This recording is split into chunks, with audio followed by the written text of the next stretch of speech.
తెలంగాణ ప్రభుత్వం కీలకమైనటువంటి ఒక నిర్ణయమే తీసుకుంది. దానికి ఇప్పటికే గవర్నర్ కూడా ఆమోదముద్ర ఇచ్చినటువంటి పరిస్థితి. ప్రధానంగా 27 మున్సిపాలిటీలను జీహెచ్ఎంసీ పరిధిలోకి తీసుకొస్తూ నిర్ణయమే తీసుకోవడం జరిగింది. దీనివలన ఉపయోగమా, లాభమా, నష్టమా అడిగి తెలుసుకుందాం. మనతో పాటుగా మాజీ జీహెచ్ఎంసీ మేయర్ బండ కార్తికారెడ్డి గారు ఉన్నారు. మేడం, మీరు మేయర్గా చేయడం జరిగింది. జీహెచ్ఎంసీకి సంబంధించినటువంటి పూర్తి అవగాహన మీకు ఉంటుంది. ఇప్పుడు 27 మున్సిపాలిటీలను కూడా దీనిలో కలుపుతూ నిర్ణయమే తీసుకోవడం జరిగింది. దానికి సంబంధించినటువంటి జీవోలు కూడా రావడం జరిగింది. ఇది బెటర్ అంటారా, లేకపోతే దీనివల్ల నష్టాలు ఉన్నాయంటారా?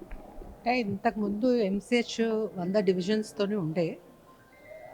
మరి మన నగరం విస్తీర్ణంలో భాగంగా 650 స్క్వేర్ కిలోమీటర్స్కి మరి అప్పుడు గ్రేటర్ హైదరాబాద్ అయినప్పుడు 150 డివిజన్స్ అయినాయి. అంటే అదనంగా 50 డివిజన్స్ కలపడం జరిగింది. 12 మున్సిపాలిటీస్ని విలీనం చేసి కలిపి దాన్ని గ్రేటర్ హైదరాబాద్ చేయడం జరిగింది. 150 డివిజన్స్కి తగ్గట్టు అప్పుడు అదనంగా బడ్జెట్, దాని తగ్గట్టు మరి కార్పొరేటర్స్కి నిధులు అప్పుడు ఇవ్వడంతో దానికి డెవలప్మెంట్ కూడా అవ్వడం జరిగింది. మరి ఈరోజు చూసుకున్నట్లయితే మరి కొత్తగా కాంగ్రెస్ ప్రభుత్వం వచ్చిన తర్వాత దీన్ని ఇంకా విస్తీర్ణంగా 2000 స్క్వేర్ కిలోమీటర్స్కి పెంచడం జరిగింది. అంటే 21 మున్సిపాలిటీస్ని దీంట్లో కలపడం జరిగింది. 51 గ్రామ పంచాయతీలు. అంటే నిన్న మొన్ననే మరి గ్రామ పంచాయతీలని అప్గ్రేడ్ చేస్తూ అంటే 6-7 నెలలు అయింది దాన్ని మున్సిపాలిటీస్ని చేసిరు. దానికి ఇంకా బాడీ కూడా రాలేదు, అంటే ఎలక్టెడ్ బాడీ రాలేదు. అయినా కూడా దాన్ని తెచ్చి ఇందులో కలిపినరు. అంటే జనరల్గా ఏమవుతుందంటే ఊరు వాతావరణము, దానికి సంబంధించిన వరకు zone conversion, agriculture to residential, rural to urban ఇవన్నీ చెయ్యాలి. ఇవన్నీ చెయ్యకముందే మరి ఉన్న ఎగ్జిస్టింగ్ కార్పొరేషన్స్ కానీ ఈ ఎగ్జిస్టింగ్ గ్రామ పంచాయతీలుగా 51 గ్రామ పంచాయతీలు కూడా ఇప్పుడు విలీనం చేయడం జరిగింది. మరి 21 మున్సిపాలిటీస్ని విలీనం చేసింది. ఇవి చేస్తే అసలు ఇప్పుడున్న 150 డివిజన్స్కే సరి అయిన బడ్జెట్ లేదు.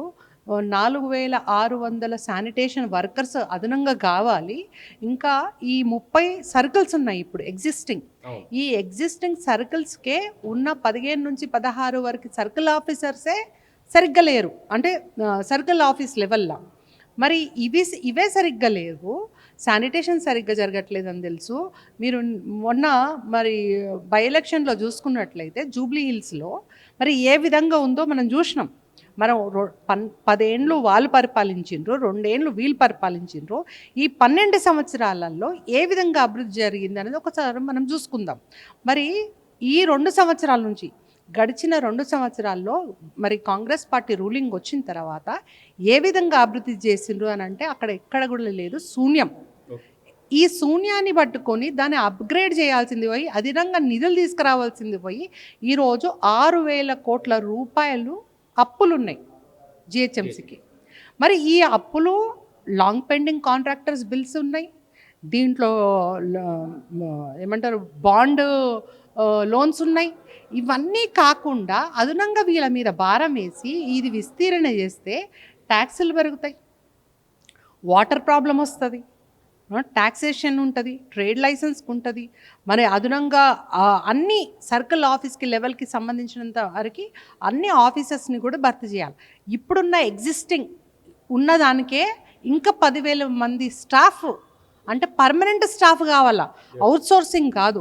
10,000 మంది అదనంగా కావాల్సింది ఈ 150 డివిజన్స్కి. ఇవే ఫుల్ఫిల్ చేయలేదు. 10 ఏళ్ళు వాళ్ళు చేయలేదు, ఈ 2 ఏళ్ళు వీళ్ళు చేయలేదు. సర్కిల్స్ అప్పుడు మేము ఉన్నప్పుడు ఆలోచన ఏం చేసినామంటే సర్కిల్స్ అన్నీ కూడా పెట్టి డీసెంట్రలైజ్ చేయాలి పవర్స్ అన్నీ, సో దట్ డిఎంసీ గారు వర్క్ యాక్సెస్ ఫ్రీ ఉంటుంది. అట్లా చేయకుండా వీళ్ళు దీన్ని ఇంకా విస్తీరణ పెంచి ఓఆర్ఆర్కి సంబంధించినంత వరకు దివంగత వైఎస్ రాజశేఖర్ రెడ్డి గారి ఆలోచన ఉండే ఓఆర్ఆర్ పరిధిలో ఉన్నదంతా కూడా గ్రేటర్ హైదరాబాద్ కావాలనే ఆ ఆలోచన ఉండే. వారు జిహెచ్ఎంసీని అమెండ్ చేసుకుంటూ మరి పవర్స్ అన్నీ కూడా మేయర్కి కూడా ఉండాలి అని ఒక స్టాండింగ్ కమిటీకి చైర్మన్గా చేయడం జరిగింది. వారికి ఉన్న ఆలోచనలన్నీ కూడా గ్రేటర్ హైదరాబాద్ ఫామ్ చేసినాక చేసిండ్రు. కానీ ఫుల్ ఫ్లెజ్డ్గా ఎక్కడా కూడా ఇంప్లిమెంటేషన్ లేదు. ఆ ఇంప్లిమెంటేషన్ కావాలంటే ఉన్న ఎగ్జిస్టింగ్నే సరిగ్గా చేయలేదు. ఈ అదనంగా కలిపిన దానివి ఈ లోడ్ అంతా కూడా ఎవరి మీద పడుతుంది, సామాన్యుడి మీద పడుతుంది. ట్యాక్సులు కట్టాలంటే, ప్రాపర్టీ ట్యాక్సులు కట్టాలంటే, రిజిస్ట్రేషన్ ఫీజులు కట్టాలంటే ఇవన్నీ కూడా హైక్ అవుతాయి, ఇవన్నీ కూడా పెంచడం జరుగుతుంది. మరి సామాన్యుడు అక్కడ పరిసరాలలో ఉన్న మున్సిపాలిటీస్ వీళ్ళ కానీ గ్రామ పంచాయతీలో ఉన్న వాళ్ళ మీద కానీ అదనంగా భారం పడుతుంది. ఇవన్నీ కూడా ఆలోచించకుండా మరి ఇప్పుడు ఫిబ్రవరి 10th 13th ఈ మొన్న ఎన్నుకున్న బాడీకి టెన్యూర్ అయిపోతుంది. 2026 వీళ్ళ టెన్యూర్ అయిపోతుంది. టెన్యూర్ అవ్వక ముందుకే ఆగమేఘాల మీద మరి జిహెచ్ఎంసీని విస్తీర్ణం చేస్తున్నా అని ఆర్డినెన్స్ తీసుకొచ్చి దీని జిహెచ్ఎంసీల సర్కిల్ ఆఫీసర్స్ని కూడా వీళ్ళు అప్పచెప్పేసిండ్రు. ఇప్పుడు ఉన్న ఏవైతే మున్సిపాలిటీ ఆఫీసెస్ ఉన్నాయో అవన్నీ కూడా బోర్డులు తీసేసి ఈరోజు జిహెచ్ఎంసీ అని పెట్టి అక్కడ ఉన్న మిగిలిన బడ్జెట్ కూడా జిహెచ్ఎంసీ కమిషనర్ అకౌంట్కి పంపమని కూడా ఆదేశాలు ఇవ్వడం జరిగింది. దాన్ని అమలు కూడా చేయడం జరిగింది. అంటే ఆగమేఘాల మీదుగా ఎందుకు చేస్తున్నారు? ఈ ఎలక్టెడ్ బాడీయే ఇంకా కంప్లీట్గా డిజాల్వ్ కాలేదు. అది కాకముందుకే ఇవన్నీ ఆగమేఘాల మీద ఎందుకంటే కేవలం మీరు బిజినెస్ మ్యాను, మీరు ఒక రియల్ ఎస్టేట్ వ్యాపారి కాబట్టి మీరు ఇవన్నీ ఆలోచించి ఈరోజు చేస్తున్నారు. మీరు చూసుకున్నట్టయితే కొత్తగా హిల్ట్ తెచ్చిర్రు, కొత్తగా హైడ్రా తెచ్చిర్రు. ఇవన్నిటికీ ఆధారం కానీ ఇవన్నిటికీ దానికి సంబంధించినంత వరకు దాని అంతరాత్మ ఏంది అని అంటే రియల్ ఎస్టేట్ ప్రొఫెషనల్గా మీరు ఈ కార్యక్రమాలు చేస్తున్నారు తప్ప ఒక ప్రజాప్రతినిధిగా ఒక సీఎం హోదాలో ఉంటూ ఇవి చేసిన పనులు కావు. బీజేపీ పార్టీ ఏమైనా ప్రజల కోసం కొట్లాడబోతా ఉందా? ఈ మిగిలినటువంటి 21 మున్సిపాలిటీలు, మీరు చెప్తున్నటువంటి 51 గ్రామ పంచాయతీలకు సంబంధించినటువంటి విషయంలో ఏమైనా పోరాటం చేయడానికి సిద్ధపడతా ఉందా? ఎందుకంటే మీరు ఇప్పుడు బీజేపీ పార్టీలో కొనసాగుతూ ఉన్నారు. రాష్ట్ర వ్యాప్తంగా కూడా 2 సంవత్సరాలు పూర్తి చేసుకున్న సందర్భంగా కాంగ్రెస్ గవర్నమెంట్ రేవంత్ రెడ్డి గారు సంబరాలు చేసుకుంటున్నారు. ఈ సంబరాలు ఎందుకు చేసుకుంటున్నారు అని అంటే ఏదో మేము ఉద్ధరించేసినాము, ఈ 6 గ్యారంటీలు మేము పూర్తిగా అమలు చేసినాము, మా 420 హామీలు కూడా అమలు చేసేసినాము అనే ఉత్సాహంతో వీళ్ళు సంబరాలు చేసుకుంటున్నారు. మేమేం అడుగుతున్నాము? ఈ 6 గ్యారంటీలు కానీ 420 హామీలు కానీ మీరు తీర్చలేదు, ఎక్కడ కూడా అమలు చేయలేదు, ఎక్కడ చేసిండ్రు, ఎవరికి చేసిండ్రు అనేది కూడా క్లారిటీ మేము అడుగుతున్నాం.